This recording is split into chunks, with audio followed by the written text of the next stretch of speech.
Happy Tuesday there, good people. Welcome to the Tuesday edition of Burn It Down with Kim Brown. I see you guys are already getting it live already in the chat. What's up, Afra? What's up, Afra? You still in New York, Afra? You got to come home, Afra. You got to come home. DC misses you. What's going on, Anna? What's going on, everybody? Checking in with us today in the chat. We appreciate y'all so much. Of course, you guys know Burn It Down with Kim Brown, the spot, the safe space to set oppression ablaze. And we believe and we know in our hearts that something better can actually come out of the ashes. So as y'all see, today is a solo sesh. And when we are solo seshing, that means we are solo smoking. So this is a little bit of bud. So my person gave us a zip of this bud for like $100, right?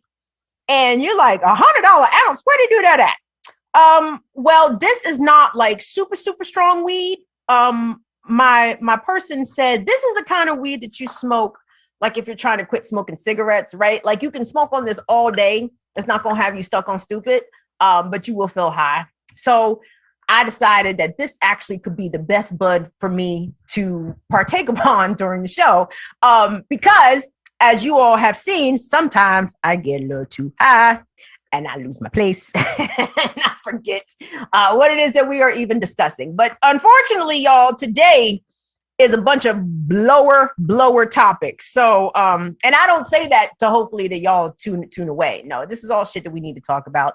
Of course, y'all know we're going to talk about this differently here than we would other places. So I am going to give this y'all the opportunity to please go retrieve your marijuana materials, be them in the form of flower, of edible, tincture, even You're getting fancy with it.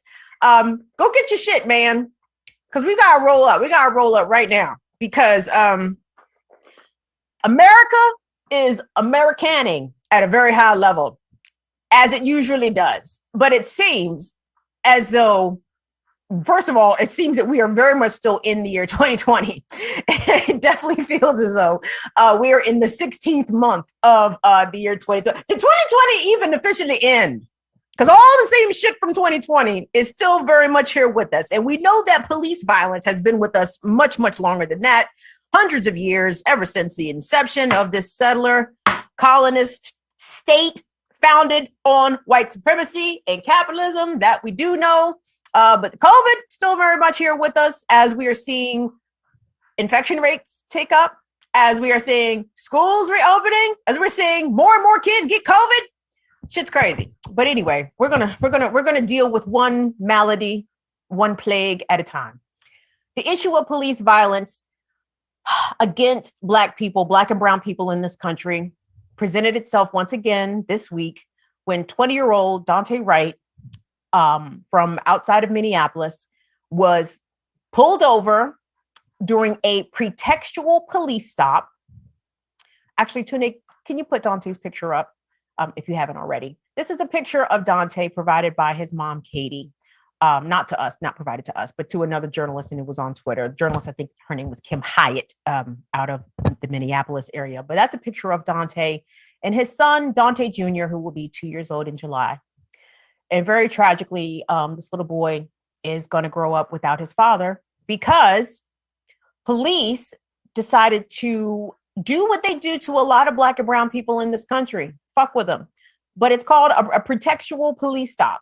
It's when police use something innocuous as expired tags, as a broken tail light, as a dirty license plate, as shit dangling from your rear view mirror, right? That police have all the fucking time.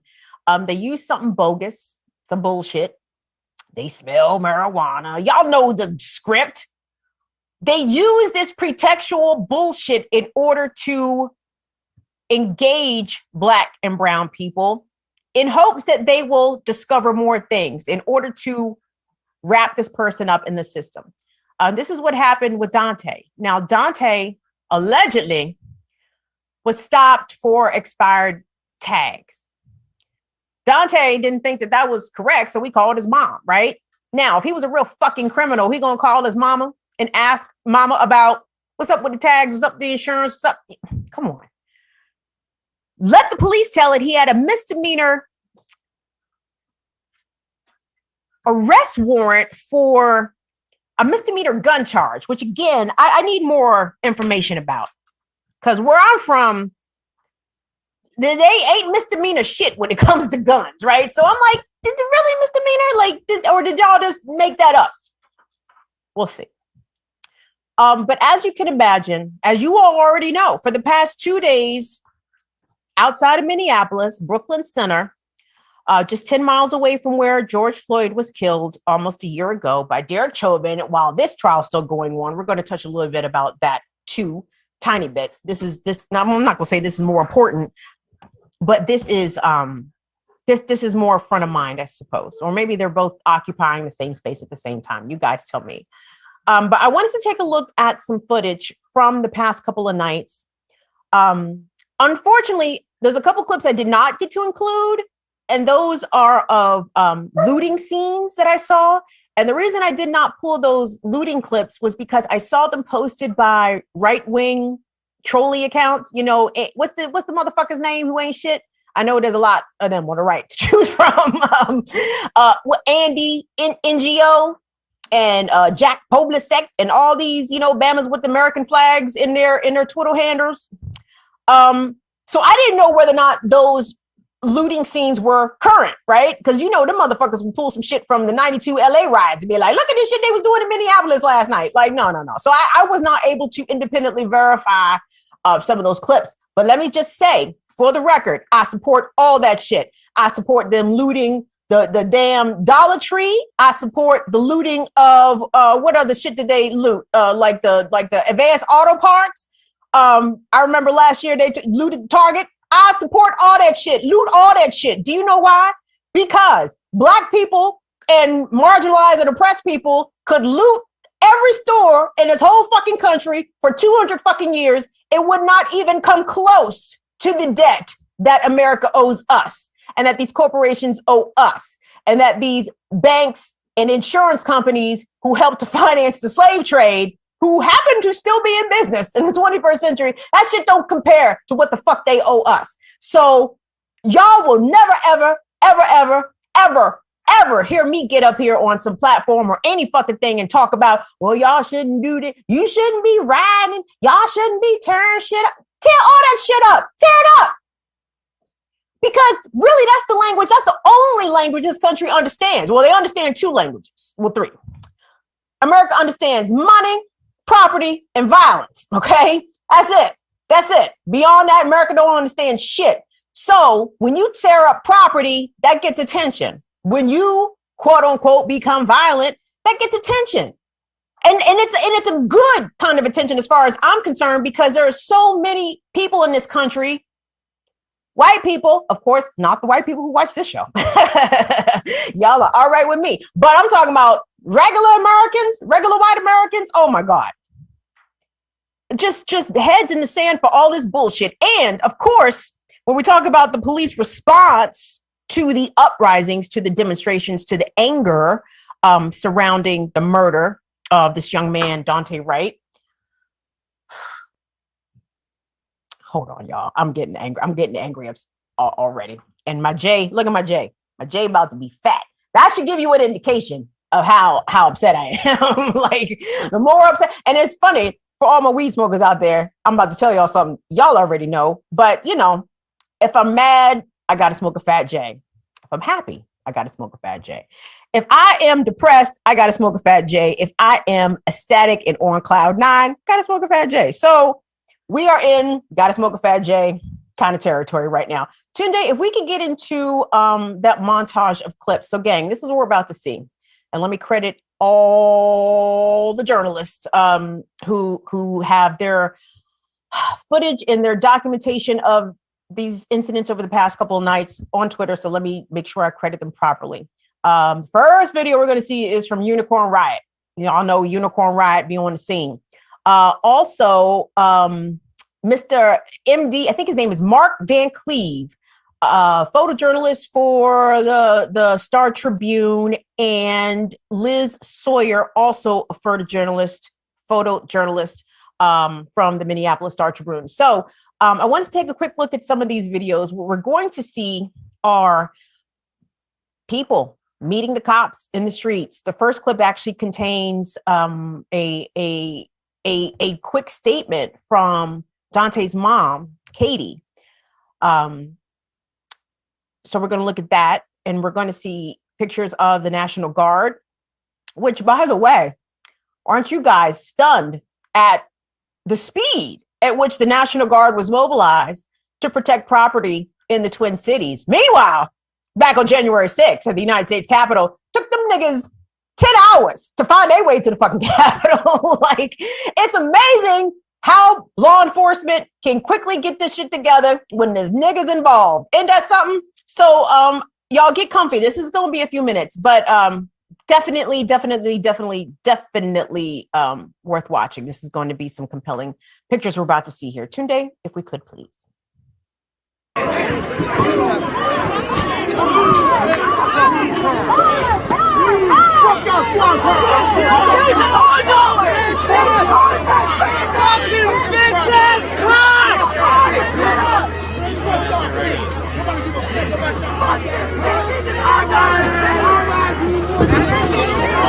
Jesse. Hey, y'all.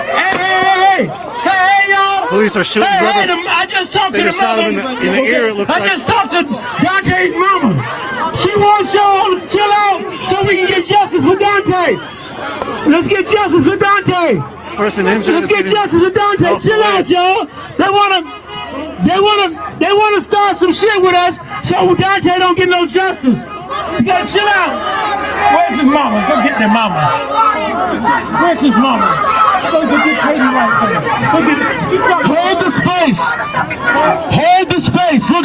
Do not be baited. Hold the space. Hold the space. This is Dante Wright's mother. Will y'all listen to her? Will you guys please just stop? We want justice for Dante. We don't want it to be about all of this violence. We just want justice for our son, and this is taken away from that, because now this is exactly what they want you guys to do, so that way my son isn't being heard. And I need that to, this is my husband. Your son's being heard, sis. Your son's being heard. This shit gonna stop. Your son's being heard. We're not playing about baby. Justice for Dante, that's it. Period. We don't want all this extra. Let's get justice. We'll get justice for my son. Justice for Dante. Justice for Dante. Justice for my son, Dante. That's what we want. Justice for him being shot for no reason at all. On his way, he was on his way to get a car wash. This is what happened. He was on his way to get a car wash. He was pulled over because he had air fresheners in the rearview mirror. Car wash? How many of us get a car wash with air fresheners? Yeah, we all do. Right? They even do on their police cars. How dare they? But I need you guys to, all the violence, if it keeps going, it's only going to be about the violence. We need it to be about why my son got shot for no reason. We need to make sure that it's about him, not about smashing police cars, because that's not going to bring my son back. You got that right. So that was Dante. Dante Wright. Say his name. Dante Wright. Say his name. Dante Wright. Say his name. Dante Wright. Say his name. Dante Wright. Say his name. Dante Wright. Say his name. We pay our motherfucking taxes for this shit. Children in those fucking apartments.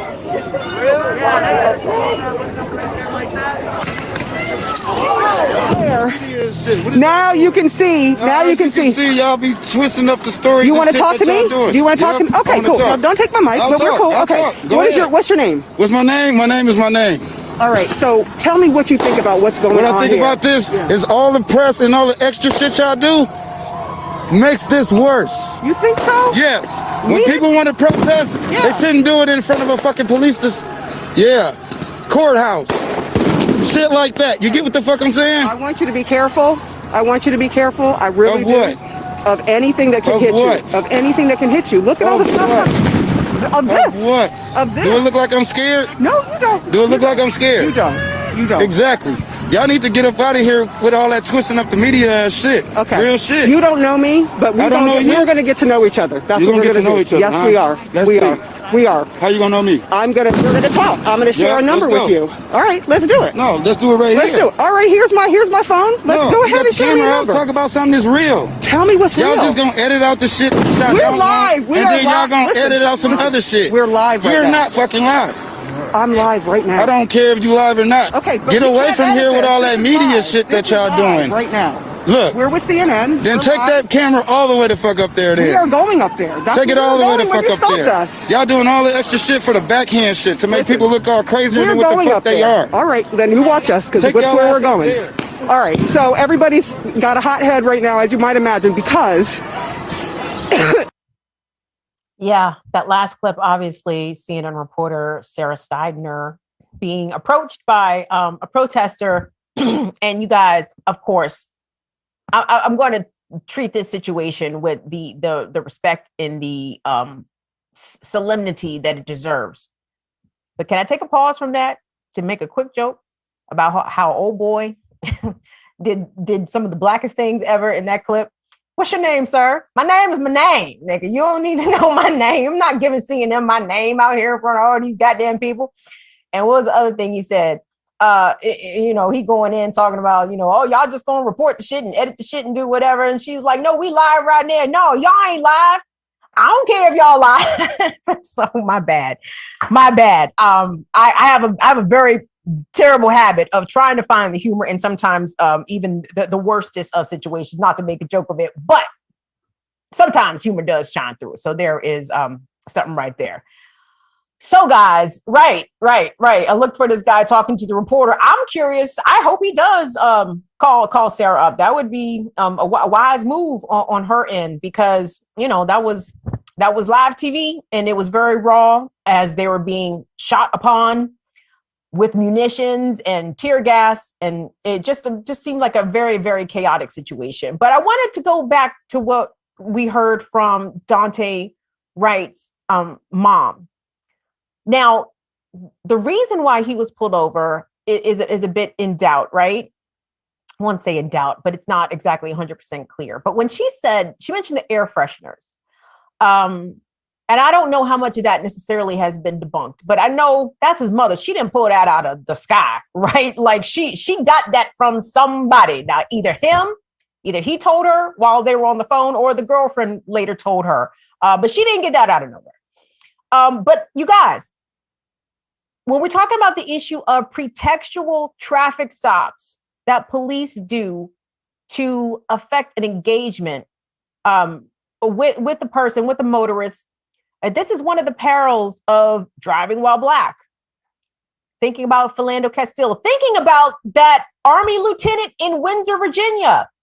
The video went viral, where he was stopped. And we're going to look at that video a little bit later in the show, because there's a whole history of Black military veterans in uniform, no less, being lynched in this country, being harassed in this country. When I saw that issue, that situation happen in Virginia with that Army lieutenant, I said, man, oh man, this is why I highly discouraged my brother from joining the military. But I'm going to get into that a little later. Back to the pretextual traffic stops, y'all. That young man, Daunte Wright, should be alive right now. Driving with expired tags is not a reason to be tased, as the officer says, or at least we saw from the sliver of body cam footage that was released. You heard the officer say, taser, taser, taser. But this dumb bitch don't know her fucking taser from her fucking pistol. Clearly doesn't know what side she keeps her taser versus what side she keeps her pistol on. 26-year veteran. Why was she fucking with that man? Y'all know why she was fucking with that man, because he was Black. And it was his misfortune that he allegedly had expired tags, actually. Let me even clarify this shit, because y'all, nothing the police say can be believed. Like whatever they say, no matter like how sort of minuscule a detail, you're like, oh, you might even just subconsciously think, oh, well, that makes sense.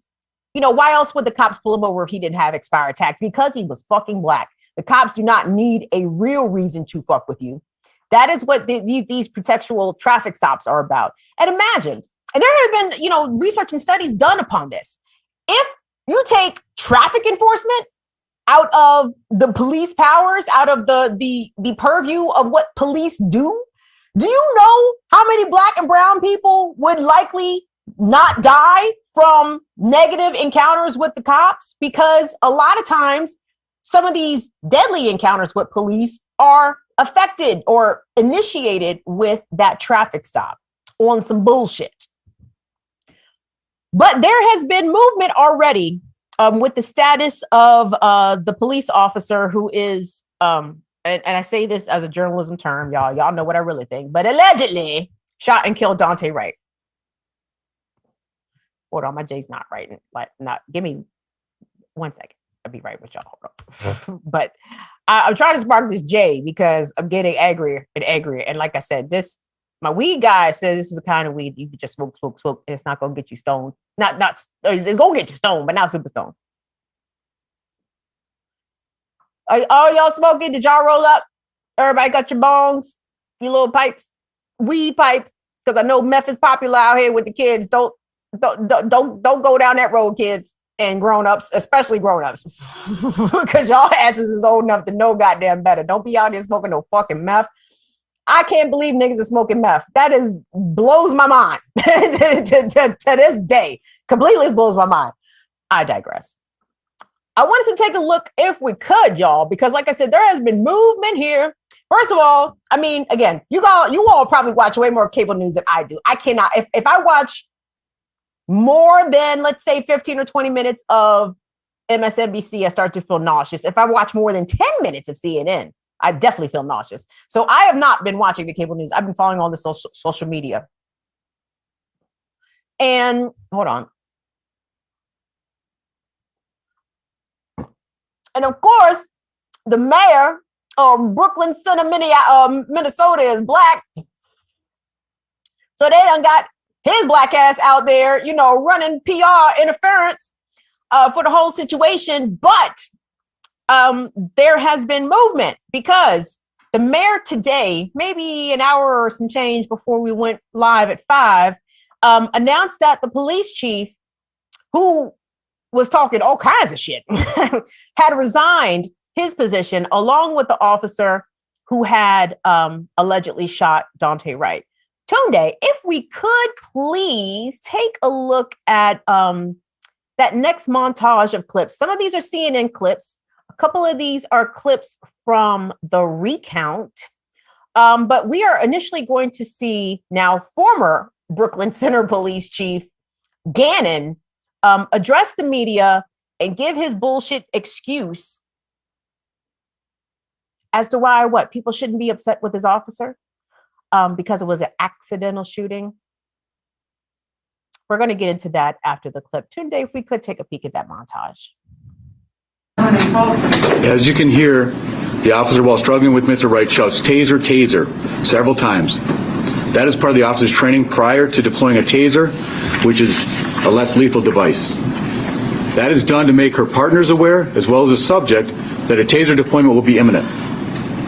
During this encounter, however, the officer drew their handgun instead of their taser.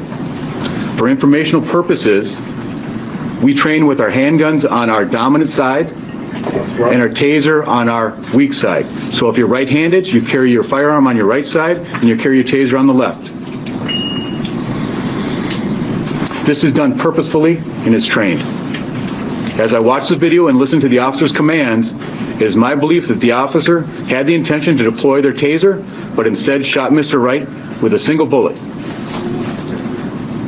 This appears to me, from what I viewed and the officer's reaction in distress immediately after, that this was an accidental discharge that resulted in the tragic death of Mr. Wright. Final question. What was your decision to issue a dispersal order while they were peacefully protesting in front of the police station?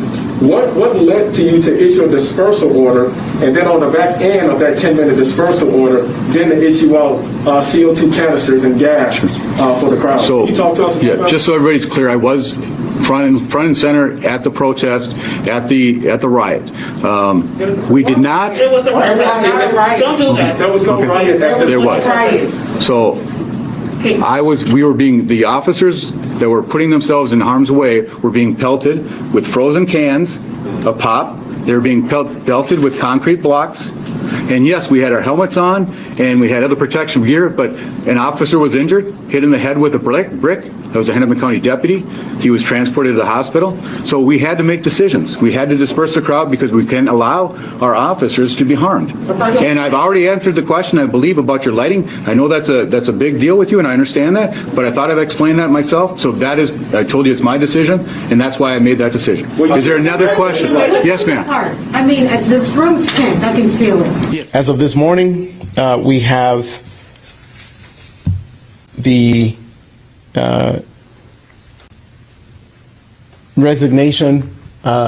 We have received a resignation, a letter from Officer Kim Porter. And in addition to that, we have also received a letter of resignation from the police chief. This case needs to be given to, appointed to the Attorney General. And so I am calling on the governor to exercise his authority and to move this case from Washington County to under the jurisdiction of the Attorney General. That needs to happen. All right, so that was the mayor of Brooklyn Center, Minnesota, letting us know that the police chief, now former police chief, has resigned along with the cop. And as Afra sings, as she is singing these comments so astutely. Yes, how many jobs do you get to kill people and then just quit, right? Let's run this down. Professions in which, life or death is in the balance.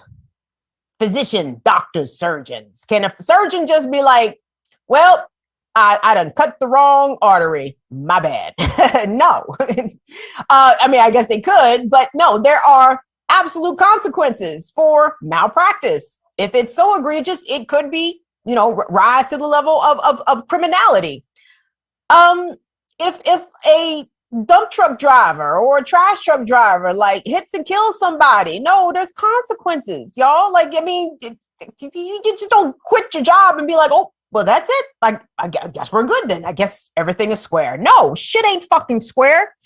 And I just like to remind y'all, first of all, if we have anybody from the Twin Cities area or from Minnesota, please hop in the comments and make your voices heard. I'd be curious as what you think about what the mayor said there about Attorney General Keith Ellison, former congressperson, Keith Ellison.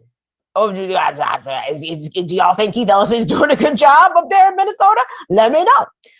Because to me, it does sound like a prudent course of action. Yeah, because I'm sure I don't know any clue about what the demographics are of where Brooklyn Center is. I would imagine it's diverse, but maybe the jury pool may not be all that diverse.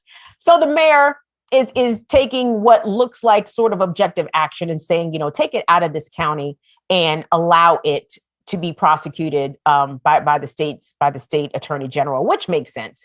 But I don't know how good a job Keith Ellison is up there doing. So if y'all know, if y'all can report on Keith Ellison, please do so in the comments. And while y'all are here, say we got almost 75 people in the room, please hit the subscribe button if you are so inclined. Please. We would so appreciate it. Subscribe so you can know what's popping over here on the Bird Down with Kim Brown channel. But back to the discussion, y'all. So do you guys remember her name? Let me get her name. Hold on. Let me make sure I'm saying this correctly. Her name was Justine Diamond. Y'all know who I'm talking about. 2017, the Australian woman who was shot by a Minneapolis police officer, whose name I don't recall, but I know it was like Muhammad something because he was Muslim. He was, first generation immigrant. I think he was East African. Let me not get my East African countries mixed up because the Bamas will get salty with you, but he was from East Africa and was on the police force. She had called 911 to report, suspicious person or whatever. And when the police arrived, she ran down to the police car and I suppose startled this officer. He shot through the window, shooting and killing her. His ass went to jail immediately. I mean, they didn't even fuck around prosecuting him. That nigga's in jail right now. And I am not as convinced that this white woman, who I'm assuming is a white woman, she sounded like she was a white woman. She's kind of getting some white woman coverage right now in terms of protection. But the cop sounded like she was white.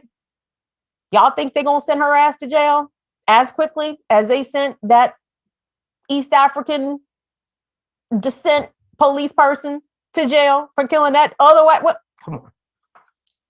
Y'all better get it together. The white woman shot by the black Muslim cop. Yep, they prosecuted that man with quickness. Yes, they did. Northern Witch. You already know, in the same state, right? So there is precedent for this. Yeah, let's see what Keith Ellison gonna get up there and do. Keith Ellison, he was part of the Progressive Caucus when he was in Congress. I can't remember if he was actually part of the Congressional Black Caucus. If he was not part of the Congressional Black Caucus, that actually adds a point in my book for him. But regardless, he is in this position right now. And this is what I say the collective we, right? This is what we say, right? We need Black progressives in positions of attorney general, of state's attorney, of, congressperson, city council president. We want Black people in these positions because we assume that they're going to do the right thing, right? And in some of these places, these Bamas do not do the right thing. In Baltimore, Baltimoreans will tell you, y'all, Do not believe that mainstream cable news hype about Marilyn Mosby, y'all. Marilyn Mosby is out here doing the people a little dirty. And I want us to actually have a whole conversation about that, not today, but on a forthcoming program. We're going to have some Baltimore people come up here and tell y'all what the real deal is. Don't see Marilyn Mosby on MSNBC, on CNN, and be like, oh my gosh, she's doing such a great job. No. Wrong. That's why I'm asking Minnesotans, what's up with Keith Ellison? Because just because Keith is Keith, just because Keith is Muslim, just because Keith is black, just because Keith was progressive, does not necessarily mean Keith is out here doing what he needs to do from the perspective of making sure that black people's interests are represented, overrepresented at this point. Again, we operate at a deficit. When niggas getting into positions of power, nigga, run the table. Don't fuck around with it. Don't soft shoot a shit. Run that bitch down the hole. Smash it. Take everything. Make sure we are advocating that you are over prosecuting violent cops and under prosecuting young black people and brown people who have been on that school to prison pipeline. This is the shit I'm talking about. It's the shit I'm talking about. I know he's a Democrat, but what's that mean? Steady Steve. Tell me, Steady Steve. I know he's a Democrat. He was a progressive Democrat. I actually even liked a lot of the shit Keith Ellison was talking about when he was in Congress. But again, because he's not in Congress no more, I'm not up on the comings and goings and goodens and non-goodens doings of Keith Ellison. So y'all let me know. Maybe we'll check back in with the good folks at who were we talking to, Jean-Pierre? Either Reclaim the Block or MPD 150 or the Black Visions Collective. I think that's who it is in Minneapolis. We'll see if we can talk with them. But at times like this, I remember when we spoke with them last year at this time, Jean-Pierre on point as always. Reclaim the Block. Yes, thank you very much, Jean-Pierre. When we talked with them last year, I mean, shit was crazy last year. So indeed. Should we talk about the good news or should I go into some further fuckery from the police? Because the police seem to be extremely busy this week. They said, you know what? It looks as though Chauvin may go down for this. Let's try to overdo it on the fuckery side in the rest in other parts of the countries. Can they hear you today? Please make sure that the people can hear you when you talk to me. Because I just stop and stare at the screen and everyone's like, what the fuck is she looking at? How high is she? Nah, I just want to say it again, Tunde. Yeah, I just want to make sure we got our daily dose of Kim sliding Biden. So yeah, I think we should go to that real quick.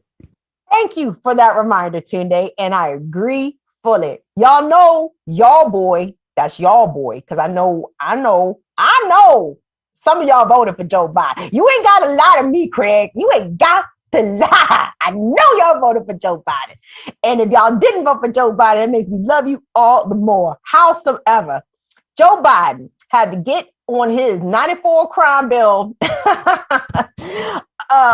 neoliberal, Barack Obama's, my black friend. I mean, Jesus Christ. Anyway, without further ado, here's y'all president, because y'all voted for this nigga, Joe Biden. Tunde, please. I haven't called Daunte Wright's family, but our prayers with their family. Is really a tragic thing that happened. But I think we got to wait and see what the investigation shows, and the entire investigation. You all watched, I assume as I did, the film, which is the body cam, which is fairly graphic. The question is, was it an accident? Was it intentional? That remains to be determined by a full-blown investigation. But in the meantime, I want to make it clear again, there is absolutely no justification, none, for looting, no justification for violence. Peaceful protest, understandable.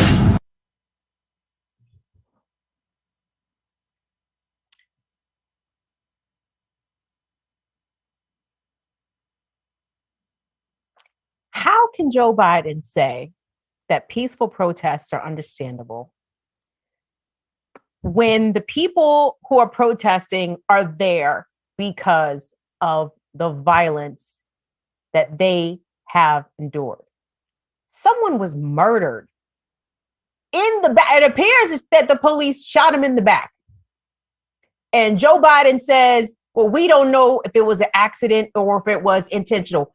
Nigga, doesn't matter at this point. The outcome is still the same. There is still a dead person as a result of this police officer's conduct. Whether or not it was accidental or unintentional really is inconsequential at this point. I mean, I know from a legal perspective, intent, all that shit, they're going to factor in all that shit when they're trying to assess criminal charges. Hopefully they will be trying to assess criminal charges. Hopefully they just won't be like, oh, well, she quit. So, no.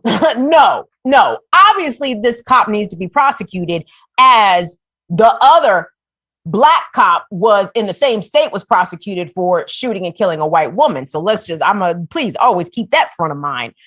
But for Joe Biden to say it doesn't matter we have to see if it was intentional or accidental. It really doesn't matter, because this cop probably, and I'm not even bullshitting here, like they said that this person was a 26-year veteran. It's feasible to think that maybe a police might have made $1 million plus in 26 years, right? I mean, the cops work their shift, but because of, cops constantly fucking up, these police departments always being on the wrong side of the Constitution, a lot of these cops have endured lots of hours of training. They get paid for this training. There are suggestions currently of more training needed for the police. Shit that they get paid to fucking do. So as a 26-year veteran, how many hours of training, how many tens of thousands of dollars of taxpayer dollars do you think that this particular cop enjoyed personally from all of this fucking training? And this motherfucker still didn't know they taser from a pistol in the heat of the moment. Why this person was even trying to pull a taser on a motorist who was fleeing. And I wanted to talk about that too. Where's Dwayne? Dwayne ain't here. I'm gonna put Dwayne on the spot real quick, because this was months ago. The young man in Georgia, his name escapes me. I'm sorry. Let me go to the chat because y'all might know. He was at the Wendy's drive-thru. He had fell asleep at the drive-thru, and the police rolled up on him, talked to him, whatever. He took off running and shot him in the back. This is the wrong page. And Dwayne and I were having a conversation, and he was like, man, why do they keep running though? Why do people keep running? It starts Rayshawn Brooks. Thank you very much, John Via. Rayshard Brooks. Thank you so much. Dwayne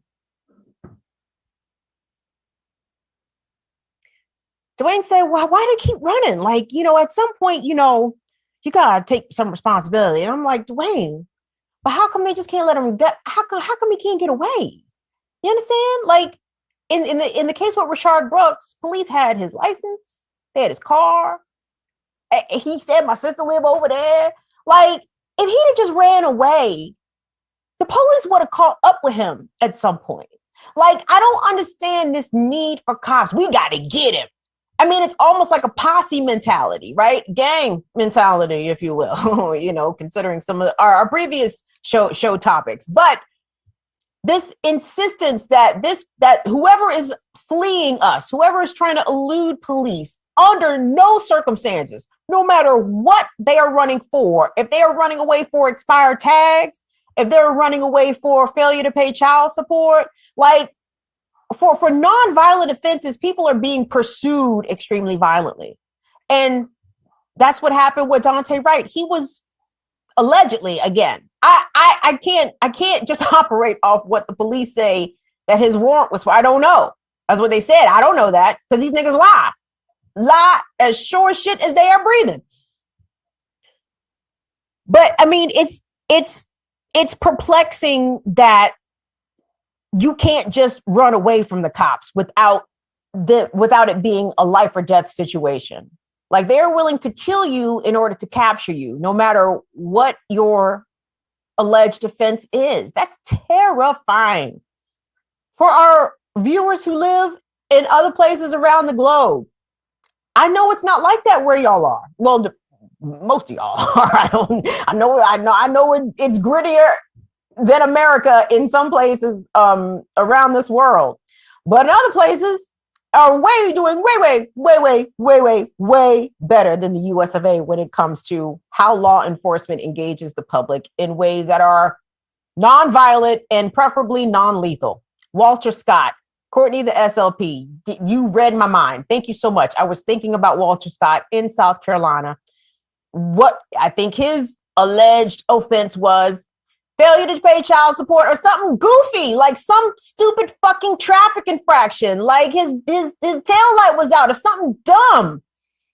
And Walter Scott did not feel like going to jail, so he ran. He said, hey, me versus this cop in a foot race, I'm gonna put my money on me. Walter Scott did not think for a second when he got out his car to run and he was gonna get shot in the fucking back.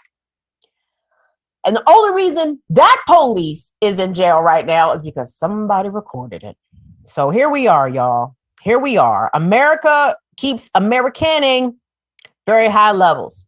And the issue of surrounding the Derek Chauvin trial, so the prosecution has rested their case. Of course, with this shit happening in Brooklyn Center, just 10 miles away, I'm sure everybody in the fucking Hennepin County courthouse is freaking the fuck out, like, oh, like Jesus, like it's part 2, it's Groundhog Day all over again in the Twin Cities area. So now Derek Chauvin's defense team has begun their case, but you know there are people very much so in Minneapolis remembering and still lifting up the name of George Floyd. And there was a rally earlier this week, and let me make sure I get this young lady's name correct because she was dropping some gems on us, necessarily about the culture of policing in general, but how I guess particularly shitty in Minneapolis, the 3rd precinct of the Minneapolis Police Department, were a particular brand of fecal matter. And so they were at this rally supporting George Floyd and, of course, supporting the conviction of Derek Chauvin, and a bunch of speakers spoke. This person that we're going to see here, her name is Michelle Gross, and Michelle Gross is from Communities United Against Police Brutality. And she spoke to the crowd about Derek Chauvin and his numerous fatal encounters previous to George Floyd, but also how Chauvin, despite his seemingly deplorable record of injuring people in custody or even killing them or being present when somebody got killed, did not dissuade his supervisors from making him a trainer of other police.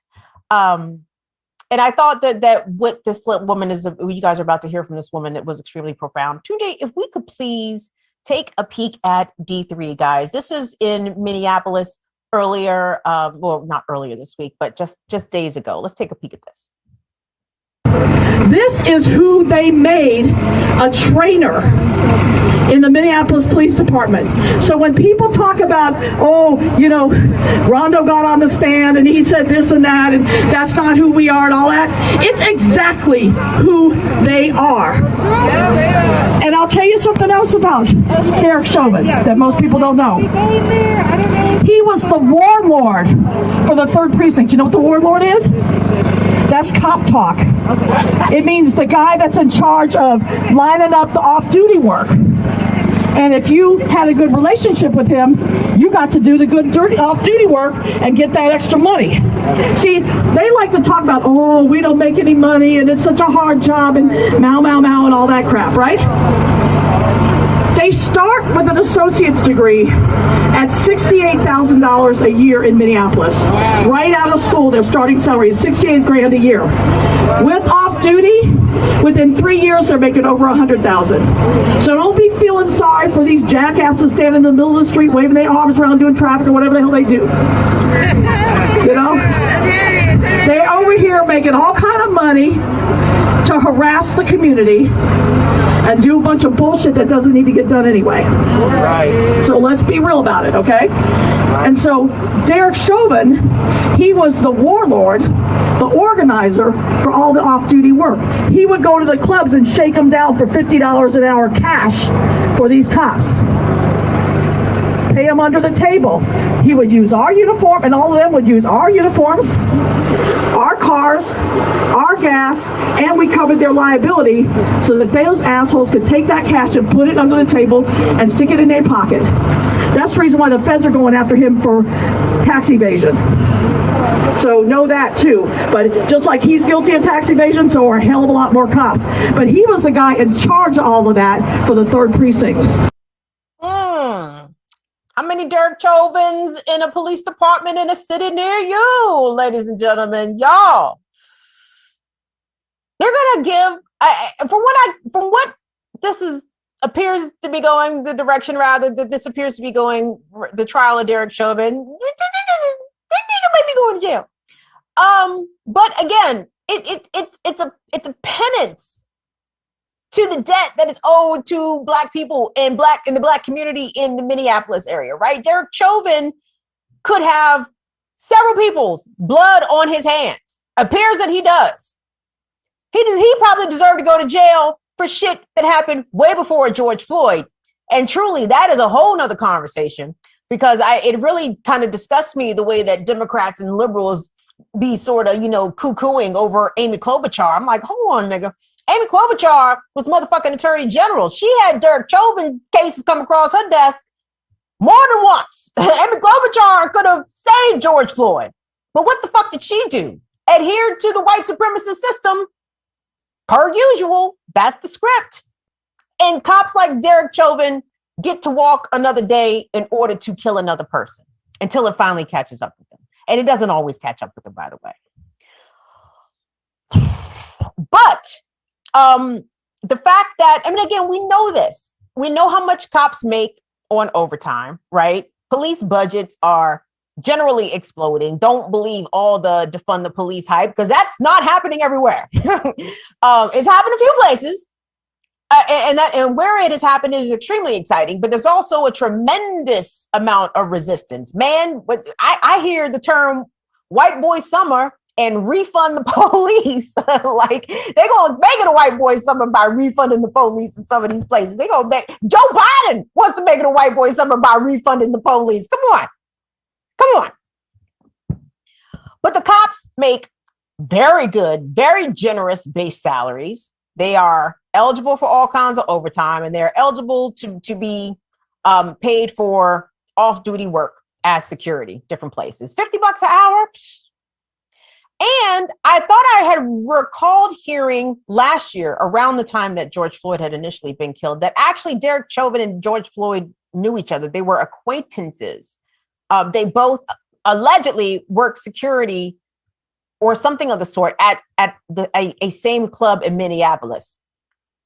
Genevieve, that may be too obscure for you to fact check me on that, but if you have a moment, I'm not pulling that out the air. I definitely recall seeing that. So yes, all the things in the comments, I'm agreeing with everything that I'm seeing here. Butterscotch squeeze. Luke Gang. Is Luke Gang in here? I didn't see Luke Gang actually. I think I just shouted him out just off regular. Prince of Judah 79, Dr. Paul 77. I see y'all in here. Yes, all y'all saying all the correctness.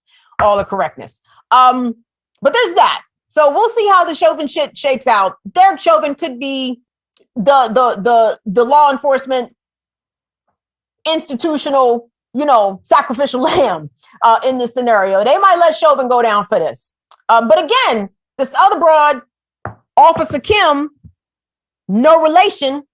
But for killing Daunte Wright, she needs to be experiencing the same sort of swift justice that the Black Somali-born officer who killed the Australian woman back in 2017.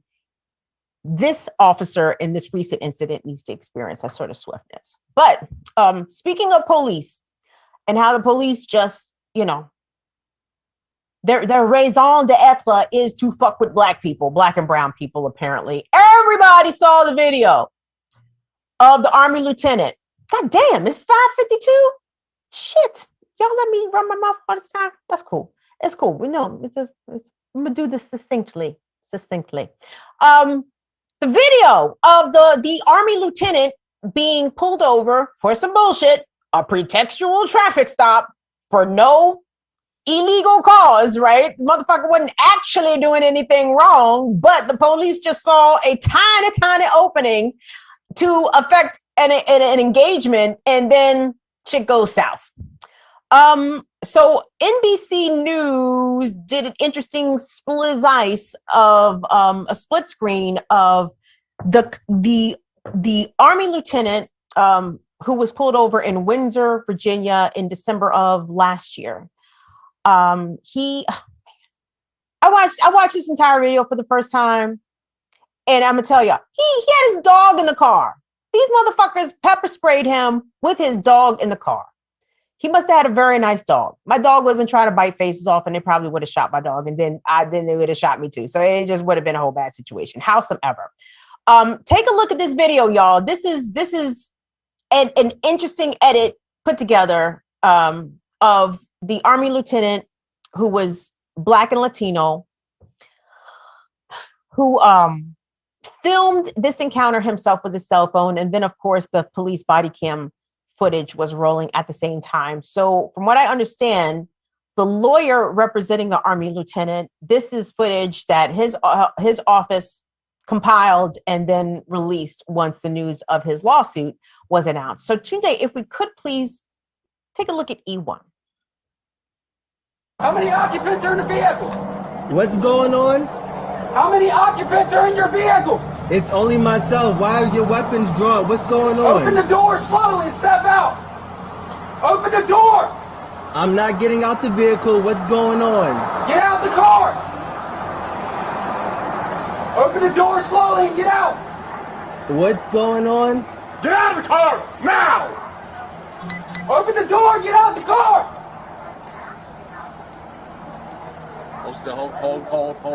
Hold.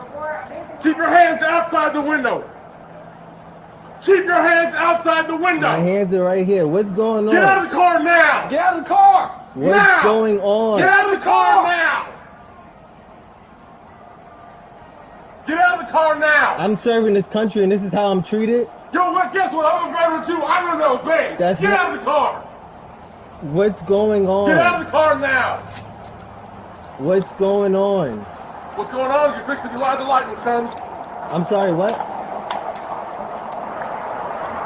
Get out of the car now. What's going on? Get out of the car now. Get out of the car. Sir, just get out of the car. Work with us and we'll talk to you. Get out the car. You received an order. Obey it. I'm honestly afraid to get out. Can I? Yeah, you should be. Get out. What's Get going out. on? What Get did out I the do? car. Get out now. I have not committed any crimes. You're being stopped for a traffic violation. You're not cooperating at this point right now. You're under arrest for a traffic. You're being detained. Okay, you're being detained for obstruction of justice. Traffic violation. I do not have to get out the vehicle. You haven't even told me why I'm being stopped. Really? Get your hands. Get out of the car now. Get out of the car. Get your hands off me, please. Get your hands off me. You know what? Get your hands off me. Get your hands off me. Back up, I didn't do anything. Don't do that. Sir, get out of the car now. Don't do that. Hey, sir, get out of the car now. Don't do. I'm trying to talk to you. Okay. I'm trying to I'm talk. talk Get out. Just get out of my car. Can you please relax? Can you please relax? Get out of the car right now. This is not how you treat a vet. I'm actively serving this country, and this is how you're gonna treat me. Back up, Daniel. I didn't do anything. Back up. Whoa, hold on. Back What's going? Hold on. Watch it. And for everything deployed. Get out of the car. Get out of the car now. The car now. Sir, just get out of the car. I'm trying to breathe. Get out of the car now. That's up. That's really up. Yeah, get out of the car and get on the ground now. You're gonna get it again. I don't even want to reach for my seatbelt. Can you take your seatbelt off and get out of the car? Can you please get out of the car now? Listen, take off your seatbelt and get out of the car. Look, I'm just gonna please. You're gonna do what you're told. Get out of the car. Look. Take your seatbelt off and get out of the. Look. Take your seatbelt off. Look, my hands are out. Take your seatbelt off and get out of the car. My hands are out. Don't reach in there, Daniel. Don't reach in there. My hands are out. Please. Please. Look. This is really messed up. My dog is in the back. My dog is choking right now. Get out of the car. Take your seatbelt off. What are you, a specialist, corporal? What are you? I'm a lieutenant. Lieutenant, get out of the car. Take your seatbelt off and get out of the car. You made this way more difficult than it had to be. You just complied. Get out of the car. I'm reaching for my seatbelt. Fine. Take your seatbelt off and get out of the car. Straight on the ground. Straight onto the ground. Ma'am. Is your commanding officer available? Down. Let's go. Is your commanding officer available? Get on the ground. Get on the ground. Please talk to me. Get on the about ground what's now. going on. Get on the ground. You're getting sprayed again. Get on the ground. Can you please talk to me about what's Get going on? on the ground. Get on the ground now. Can you please talk to me Get on about the what's ground. going on? Get on the ground. Can you please talk to me about what's Yes, sir. going on? Do not. Can you please talk to me about what's going on? Why am I being treated like this? Why? You're not cooperating. Get on the ground. Why am I being treated like this? This is really messed up. This is really messed up. Sir, well, just this is really, this is up. Sir, this is up. Sir, you know this is up. Army Lieutenant Caron Nazario being brutally detained by 2 Windsor, Virginia police officers. As I'm sure you all have heard, Lieutenant Nazario, Army Lieutenant Nazario rather, has filed lawsuit against Windsor. And the officer, who I believe was wearing the glasses, last name Gutierrez, Joe Gutierrez, they fired him a couple nights ago. And it's like, you know what, Gutierrez, maybe upholding all that white supremacy didn't exactly work in your favor, because look who the fuck they got rid of first. Your ass, Gutierrez. You thought you was winning some brownie points with your anti-blackness. Come to find out, when the shit hits the fan, your Gutierrez ass is going to be the first one up out of here. But again, so many ways to look at this situation, right? Obviously, there is nothing Lieutenant Nazario could have done differently in that situation. He claimed, rather, the police claimed that he eluded them initially when they lit him up. Now, what Mr. Nazario said is that he wanted to drive to a well-lit area before committing to this police encounter, right? Completely understandable. I have done that myself. The motherfuckers have lit me up, and I'm like, you know what? I'm not going to pull over here on the BW Parkway. How about I get off at Annapolis Road and go right over here to this Exxon, and we can talk all the fuck you want, but I'm not going to deal with you right here on the side of this highway. No, sir. So I can understand Lieutenant Nazario wanting to feel that way. And according to his attorney, he also had his hazard lights on the entire time. So it's not like he was pushing the pedal to the metal, trying to get away from the police. It was clear he knew they were behind them, and he was traveling to a safer location, right? But apparently, as we just saw, that location was not safer. And y'all, Tunde, if you could you hit up that article for me? Did I slack you that article? You guys, Black people who put on the uniform have a lot. Smokey, shut up. Black people who put on the uniform for this country, in defense of this country, Black people who have laid down their lives in defense of this country, have long felt all the violence and murder and terrible things that America has to offer.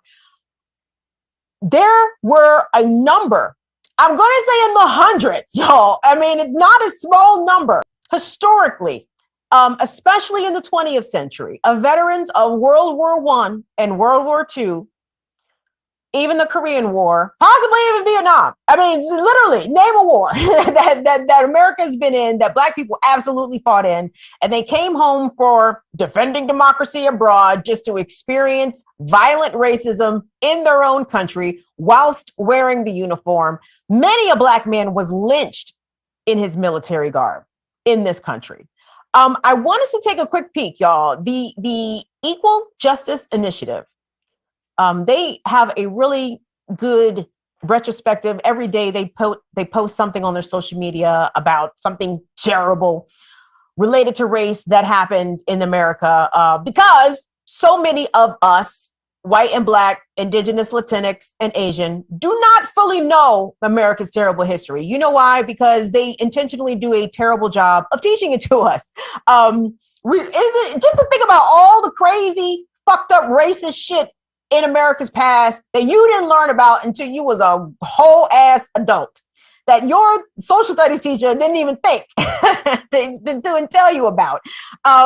Because this country, America has shame in what it does, at the same sense that it has no shame. But there must be some shame because it makes a deliberate effort to cover up or to misremember or to omit entirely large swaths of shit that this country did to get to where it is today. Tunde, can we look? This is really quick, y'all. This is like 2 minutes. And by the way, what we're about to watch, it's an animation. I actually think this might be for kids. So if you have kids and you want maybe gentle ways to teach them about racial terror in this country, because it's important that they know, because especially if they're Black, they're going to find out sooner or later. But in my opinion, while the story of what happened to this young private almost 100 years ago is tragic, it's almost tamer, I think, than some of the atrocity of some of the other lynchings that Black veterans endured while in uniform, while just being their Black selves in this country. Tunde, can we take a look at that, please, from the Equal Justice Initiative, y'all?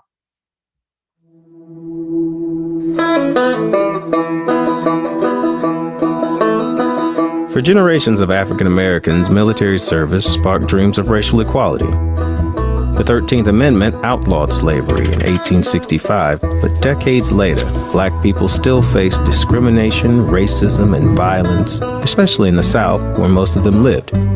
Many Black soldiers hoped that fighting for their country could earn them the right to be treated as fully human. Perhaps that inspired a man named James Neely to enlist.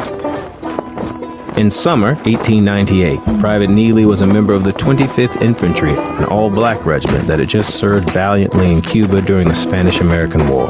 While the men were temporarily stationed at Fort Hobson near Atlanta, Private Neely was out on pass for a day.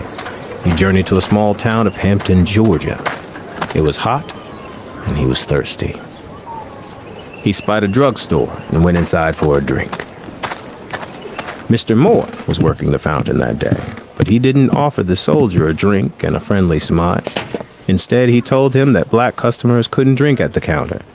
Black customers had to order their sodas outside behind the store and drink them there too. Private Neely grew angry. He told Mr. Moore that his money was as good as any white man's money. They argued. Mr. Moore threw Private Neely in his proud blue uniform out of the store and onto the road, where more white men overheard the soldiers' protest. Before long, a small argument had grown into a large one. A group of white men with guns gathered around Private Neely.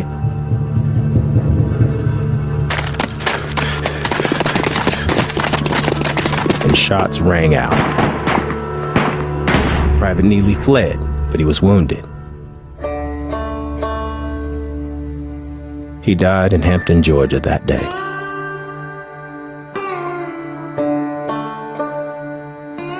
Between 1877 and 1950, more than 4,000 Black people were killed in Southern racial terror lynchings that aimed to intimidate Black people and maintain white supremacy in every area of life. Nearly 600 lynching victims were killed in Georgia, including many Black veterans. Private James Neely of the United States Army was one of them.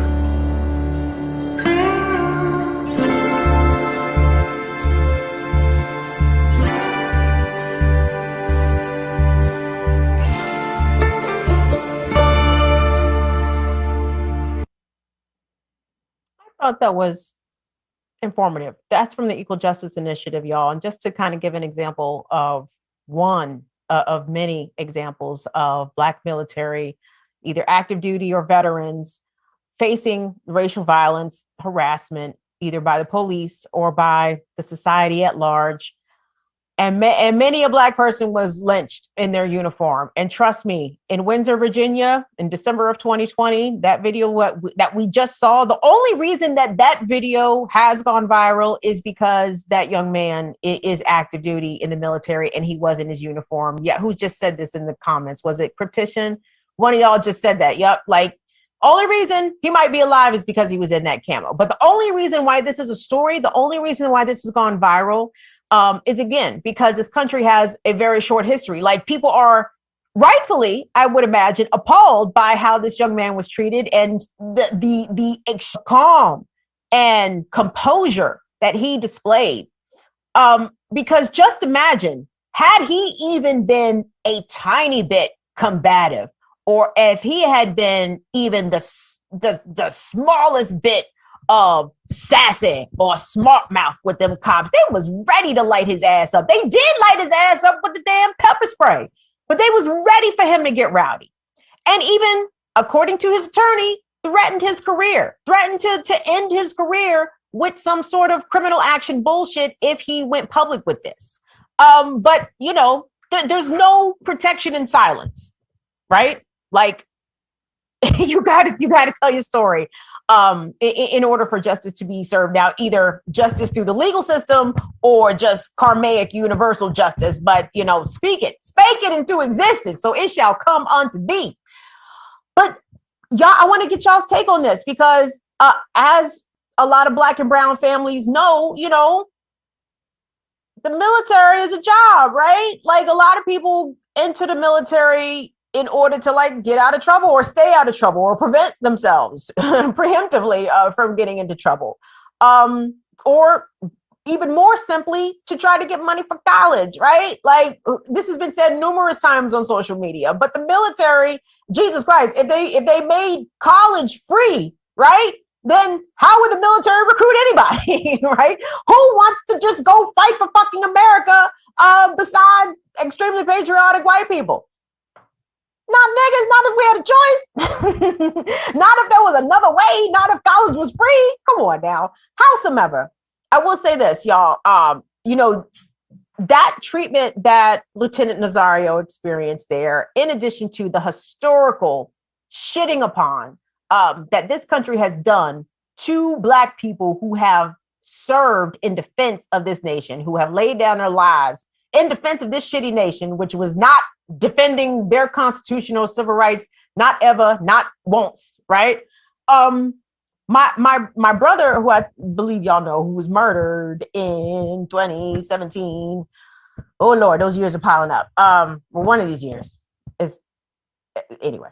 I sometimes lose track of how much time has passed since my brother has gone. But I will say that he was in the Marines. Now, he did not get killed in active duty, because if he had, I would have done things that I probably should not even say, and I won't say them because I'm way too close to DC, and them niggas will absolutely come knock on my door if I say something crazy. But let me just say, I would have done things that I cannot say aloud. Let me just put it that way. If my brother got killed in Afghanistan or Iraq, nigga,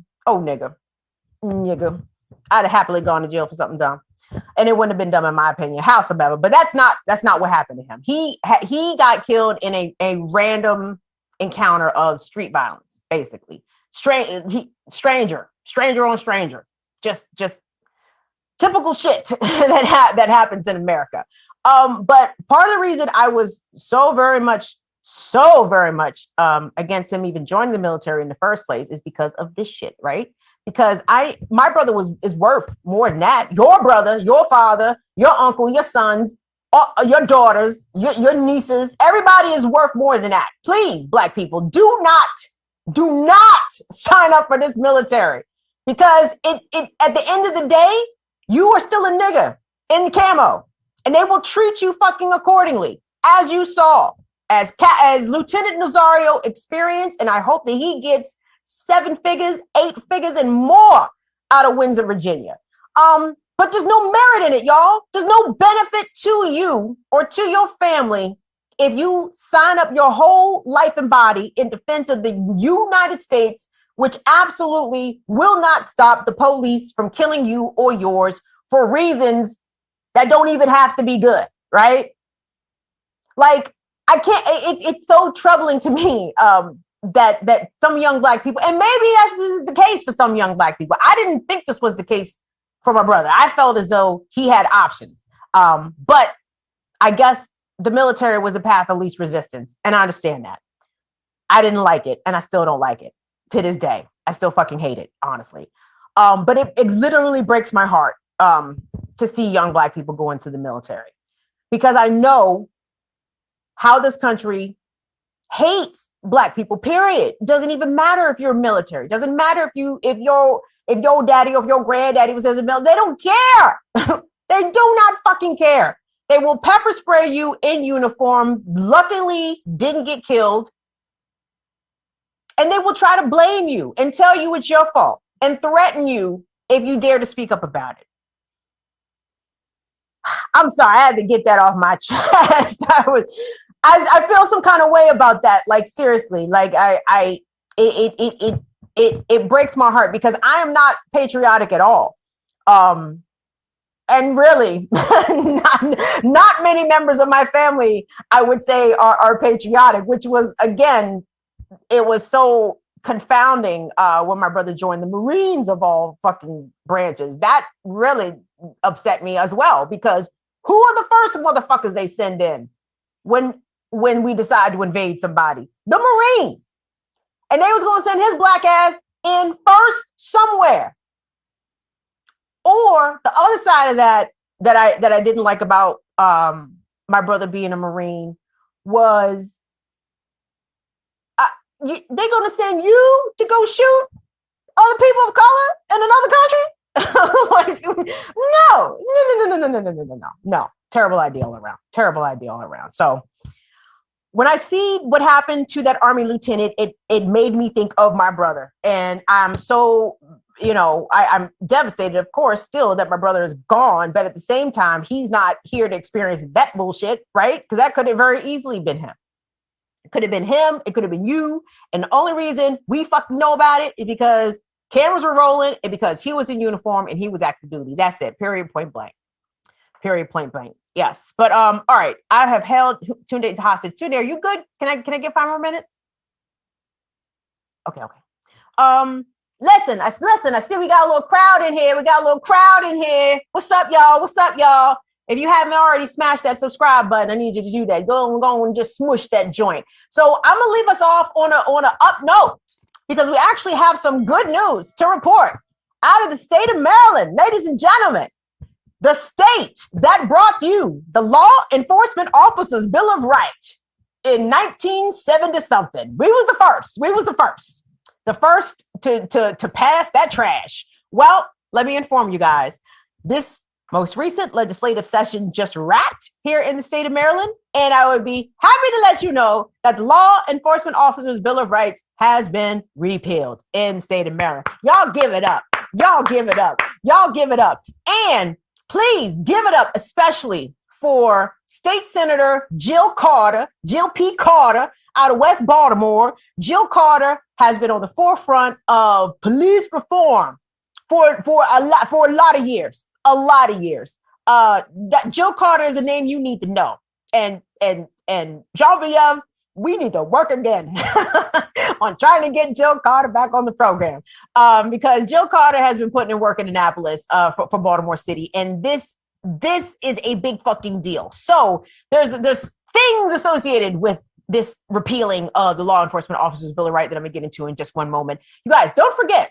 Shout out to Delegate Gabriel Acevedo, representing Montgomery County, Montgomery Village. He was also one of the sponsors of, I believe, the House bill, the House side of the LEOBR, the Law Enforcement Officers Bill of Rights repeal. So yes, go back and watch that interview. Actually, I'm gonna publish the interview with Gabriel Acevedo, just the standalone interview, right after we wrap here today. So be looking out for that. But actually, hold on. Let's hear from young Gabriel. Hold on. Let me tell y'all real quick. So what happened was, so the bill passed all the joints, right? Passed the House, passed the Senate. It got to Larry Hogan bitch ass, right? You know what Larry Hogan bitch ass did? Larry Hogan bitch ass vetoed that joint. But this is the tiny upside to being in Maryland. Like, even if we have a nut ass Republican as governor, the House, the General Assembly is Democrat. I mean, and then, you know me, generally, fuck Democrat. I'm talking about these are locals. These are our neighbors, right? These are people that's like, no, nigga, So they went ahead, they overrode that shit. They're like, all right, nigga, right, Larry, you a lame duck ass anyway. We're going to override this shit. we're going to repeal law enforcement officers' Bill of Rights. It is glorious. So, Tunde, I don't know which one it is, but I really don't think it matters. I want us to play a clip from Delegate Acevedo when he was on the program back in February when the bill was making its round. So either one of those, Tunde, would work. If we could look at those, please. Maryland was the first state to pass a law enforcement officer's Bill of Rights. I would argue we were the first state to provide America with the blueprint on how to protect corrupt and racist cops. The Law Enforcement Officers' Bill of Rights was passed in the early 1970s. And in essence, what it is a law, it is a statute that provides procedural protections well above the rights and protections that you and I have as everyday Marylanders.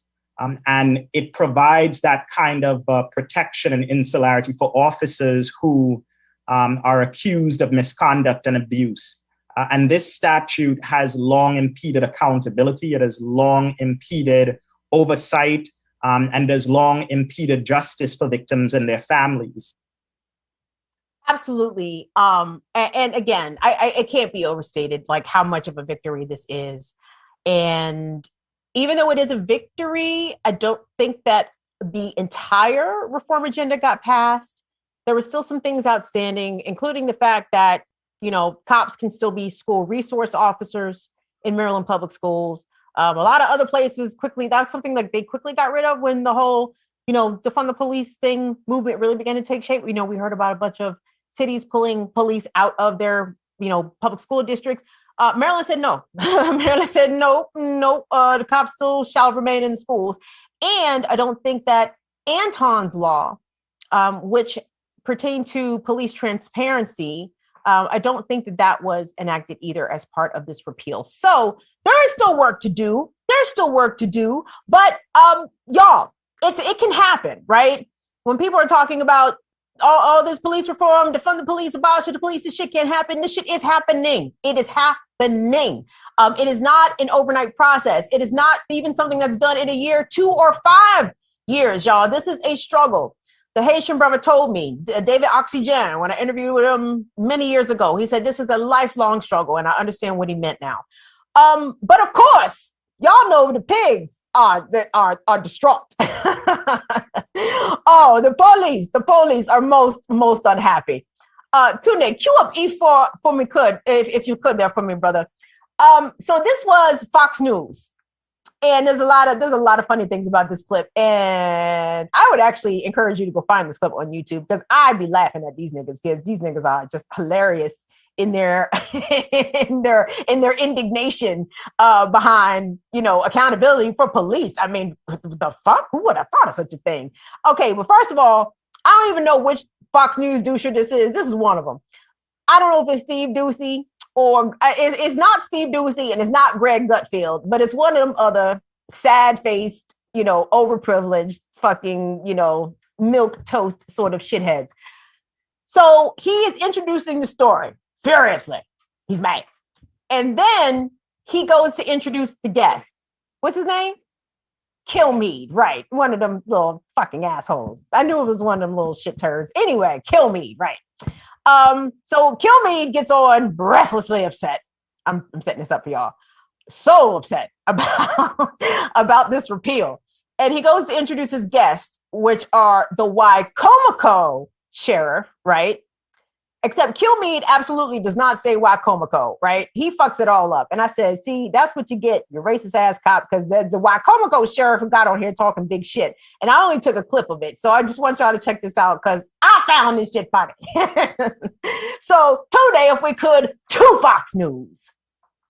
Let's talk law enforcement. Maryland becomes the first state to repeal the Law Enforcement Officers' Bill of Rights as part of lawmakers' sweeping police reform package. They overrode Governor Hogan's veto to do it. And it comes as Baltimore's mayor forms a task force to reduce the city's police budget.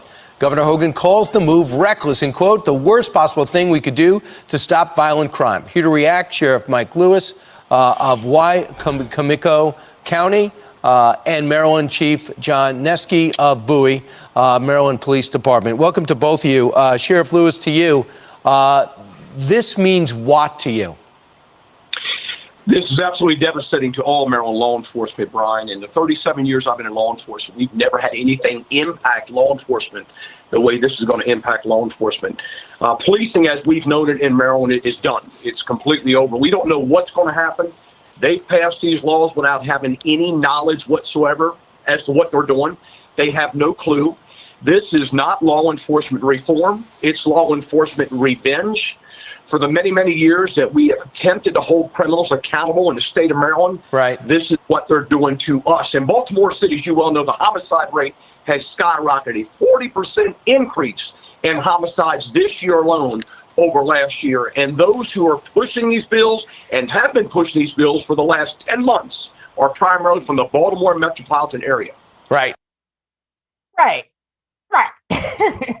Listen, for all y'all outside of the state of Maryland, let me just let y'all know that when all else fails, when the whites, the racist whites have frustrated themselves into flusterness and they're spitting and the rosacea's acting up, listen, when all else fails, kick Baltimore City down. Just get Baltimore a kick real quick. That's what they love to do. They love to shit on Baltimore. What they do not tell y'all about Baltimore City is that the police have the lion's share of the Baltimore City budget. More than Parks and Recs, more so than the health department, more so than Baltimore City schools. So talk all the shit you want about the murder rate exploding in Baltimore City. The police currently hold most of the resources. So why the fuck aren't they doing their fucking jobs? Make some fucking sense. Wacomico sheriff talking shit. And then this nigga had the nerve to say, well, first of all, when he said policing in the state of Maryland is over, it's done. He said it's over. It's just finished. And they went on to talk about in this segment about how some police are retiring early and they're having staffing shortages. Good. Y'all can't justify the amount of resources that you consume. So maybe there should be less of y'all because y'all don't even do the job that y'all supposed to do. What else did he say? Hold on, baby. I had to put my J down.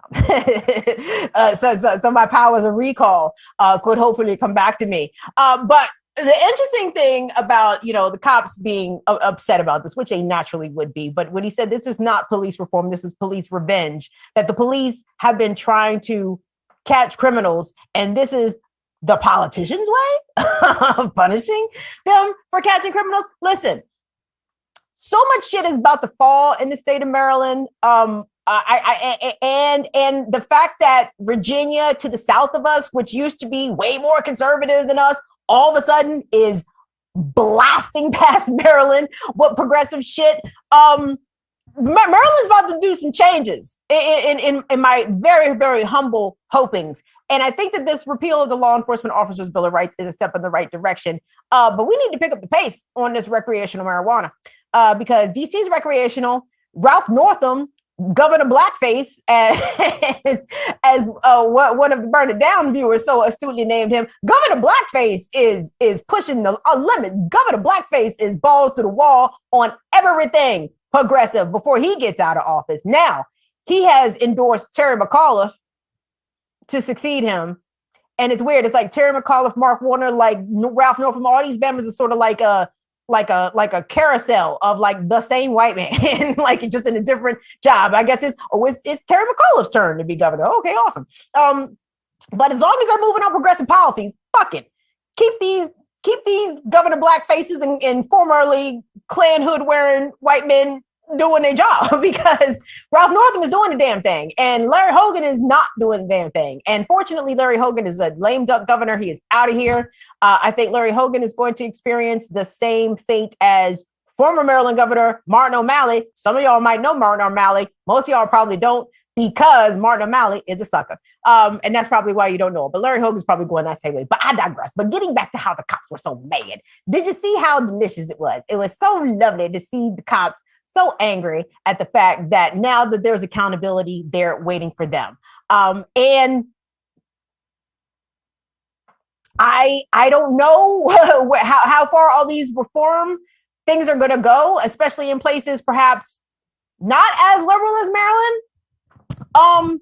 But the whole, listen, reform doesn't mean jack shit if it doesn't address the same issue that actually killed Daunte Wright outside of Minneapolis. If we don't address these pretextual stops, if the police don't stop using their time and resources just to fuck with people, like there has to be a new mission for policing. And this is why abolitionists say that police can't be reformed, because that is their whole purpose, to fuck with people, to fuck with Black and brown people specifically, right? And it doesn't even matter if you handle yourself all calm and professional as Lieutenant Nazario did, you will still be on the receiving end of either harassment, violence, or some sort of punitive measure against you, probably in the form of a citation or even a loss of your freedom temporarily, being detained, being arrested, have to bond out. Like, if you abolish police, all that other shit crumbles, right? The state won't earn nearly as much from you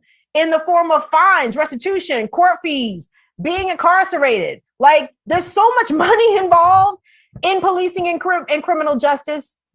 It's going to take a bigger reckoning of just abolishing the police. But I can see where abolitionists are coming from, because if you abolish the police, then that's the first domino in the line, right? The rest of the shit will fall after that. And that's why there's so much resistance to abolishing the police right now as it is. So I hope y'all are not too blown with me. And my J went out, and that's okay because we got more weed. So there's that. I know I'm awkward as shit. That's why I'm a little high right now. So I'm trying to refocus and get myself together.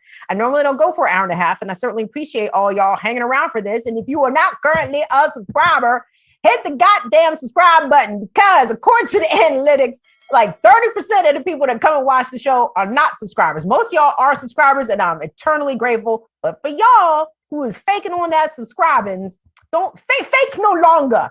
Join us. Oh, come on. Be one with us. Blaze your weed with us. Complain about Joe Biden and the police with us. We want you here. So guys, that's my program. We will be back here on Friday to talk about what? Not really sure. But we will have that together and waiting for you. Just a quick reminder, Friday, also after the show, we're going to do the April AMA. So if you are a patron on Patreon, can you go over there and leave a question? And please, who needs to get more weed? Who said that? Cryptician? And the J went out, but that's okay because we got more weed. Yes, that's exactly what I said, Cryptician. Yes. So Friday night on Patreon, the AMA after the show. So drop your questions over there, please. And thank you. I appreciate it. Sorry. I know, and also I would tell y'all to follow me on social media, but I'm actually not the greatest on social media right now. So maybe following me might not be the best thing. But for those of y'all who do follow me on social media, sometimes I have to pull away from platforms, specifically Twitter, just because I don't find it to be good for my mental health. And that's not a knock again. You know, I am absolutely not too busy to tweet. I'm just too busy to consume all of the shit, or at least participate. And that's not, I don't think I'm better than anything. I just think I get sad easy. I get sad and mad a little too easy for me to be on Twitter a lot, but I'm going to try to improve my tweetings. Okay.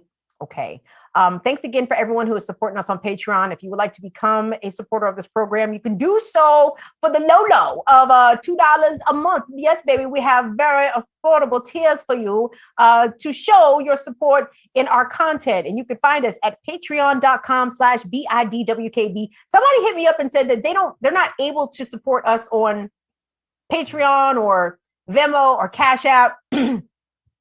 And for people like, if we haven't actually provided the fundraising platform for you to contribute, it's okay. As long as you watch. Like, if you just show up and tune in and like share and shit, we'll call it square. We're good. I appreciate the money. I appreciate you even having the desire or the intention to send me the money. Oh, look at you, Nick. Thank you. Look, listen, hey, I'm not trying to shake y'all down like the clickbaity boys. I didn't say that so y'all would toss me some coin. No, I'm saying thank you for donating. Y'all are amazing. But if you can't donate, it's cool. Just watch, like, and share. Do all that goofy shit. Like, just do the regular free goofy shit, and we'll call it even. But if you can donate money, cool. If you can't, we good. Just keep watching. All right. So we will see y'all back here on the Friday, people, for the Friday edition of Burn It Down with Kim Brown. Listen, y'all. COVID is still out here jumping on people. I do not want it to jump on you. Please wear your mask, wash your hands, social fucking distance, and be careful. Okay. I'll see y'all Friday. See y'all later. Bye bye.